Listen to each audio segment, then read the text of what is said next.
ವಿಶ್ವ ಹಿಂದೂ ಪರಿಷತ್ ಮಾತೃಮಂಡಳಿ ದುರ್ಗಾವಾಹಿನಿ ಬಜರಂಗದಳ ಛತ್ರಪತಿ ಶಿವಾಜಿ ಶಾಖೆ ಕುಂಡೇಲ್ ಶಾಖೆಯ ವತಿಯಿಂದ ಆಂಬ್ಯುಲೆನ್ಸ್ ಲೋಕಾರ್ಪಣೆ ಸಮಾರಂಭವು ಮಾರಿಪಳ್ಳದಲ್ಲಿ ನಡೆಯಿತು.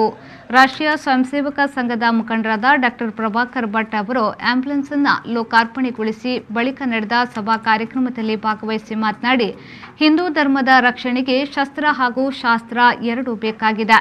ಬಜರಂಗದಳ ಕೇವಲ ಹೋರಾಟಕ್ಕೆ ಮಾತ್ರ ಸೀಮಿತವಾಗಿಲ್ಲ, ಬದಲಾಗಿ ಸೇವೆಯ ಇನ್ನೊಂದು ಮುಖವಾಗಿದೆ ಎಂದು ಹೇಳಿದರು. ನಿಧಾನವಾಗಿ ಬೇರೆ ಬೇರೆಯವರು ಬಂದರು ಅದು ಬೆರಕೆ ಆಯಿತು. ಈಗ ಒಂದು ಅತ್ಯಂತ ದುರ್ಬಲವಾದಂಥ ಸಮಾಜದ ಸ್ಥಿತಿಯಲ್ಲಿದೆ ಇವತ್ತು. ನಾನು ಬೆಳಿಗ್ಗೆ ಒಂದು ಸಂದರ್ಭದಲ್ಲಿ ಮಾತಾಡಬೇಕಾದ್ರೆ ಹೇಳಿದೆ, ನಾನು ನಮ್ಮ ದೇಶದ ಸ್ವಾತಂತ್ರ್ಯದ ಹತ್ತಿರ ಆಗುವಾಗ ಒಂದು 25-30 ವರ್ಷಗಳ ಮೊದಲು ಇಂಗ್ಲೀಷರು ಯಾರು ನಮ್ಮನ್ನು ಆಳ್ತಾ ಇದ್ರೋ ಆ ಇಂಗ್ಲೀಷರು ಅವರು ಒಡೆದು ಆಳುವ ನೀತಿ ಅಂತ ಇರೋದು ಅವ್ರದ್ದು.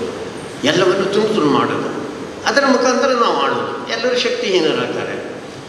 ಅದಕ್ಕೋಸ್ಕರ ಮುಸಲ್ಮಾನರನ್ನು ಕರೆದವರು ಹೇಳಿದರು, ನಿಮಗೆ ಸ್ವಾತಂತ್ರ್ಯ ಬೇಕಾ ಅಂತ. ಖಂಡಿತ ನಮಗೆ ಸ್ವಾತಂತ್ರ್ಯ.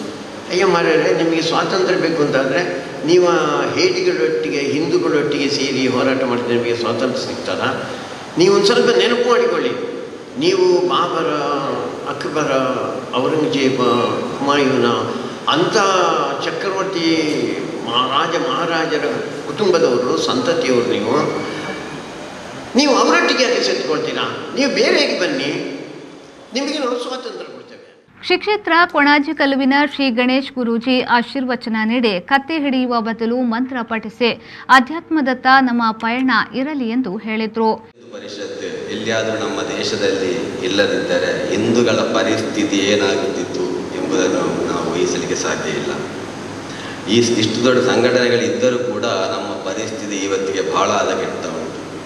ಇವತ್ತು ಇಷ್ಟು ದೊಡ್ಡ RSS, ಬಜರಂಗದಳ, ವಿಶ್ವ ಹಿಂದೂ ಪರಿಷತ್ ಇದ್ದರೂ ನಮ್ಮ ಮನೆಯ ಕೊಟ್ಟಿಗೆಯ ಒಳಗೆ ಬಂದು ದಾನವನ್ನು ಕದ್ದುಕೊಂಡು ಹೋಗ್ತಾರೆ. ಎಲ್ಲಿಯಾದರೂ ಈ ಸಂಘ ಪರಿವಾರ ಇಲ್ಲದಿದ್ದಲ್ಲಿ ನಮ್ಮ ಹೆಣ್ಮಕ್ಳನ್ನು ಮನೆಯ ಒಳಗಿಂದಲೇ ಕರ್ಕೊಂಡು ಹೋಗ್ತಿದ್ರೆ. ವಿಶ್ವ ಹಿಂದೂ ಪರಿಷತ್ ಪುತ್ತೂರು ಜಿಲ್ಲಾಧ್ಯಕ್ಷ ಕೃಷ್ಣ ಪ್ರಸನ್ನ, ನ್ಯಾಯವಾದಿ ಪ್ರಸಾದ್ ಕುಮಾರ್ ರೈ, ಧಾರ್ಮಿಕ ಮುಖಂಡ ಭಾಸ್ಕರ್ ಚೌಟ, ಭರತ್ ಕುಂಡೇಲ್, ಸೋಮನಾಥ್ ಕುಂಡೇಲ್, ಶಿವಪ್ರಸಾದ್ ತುಂಬಿ, ಸುರೇಶ್ ಬೆಂಜನ ಪದವು ಮತ್ತಿತರರು ಉಪಸ್ಥಿತರಿದ್ದರು.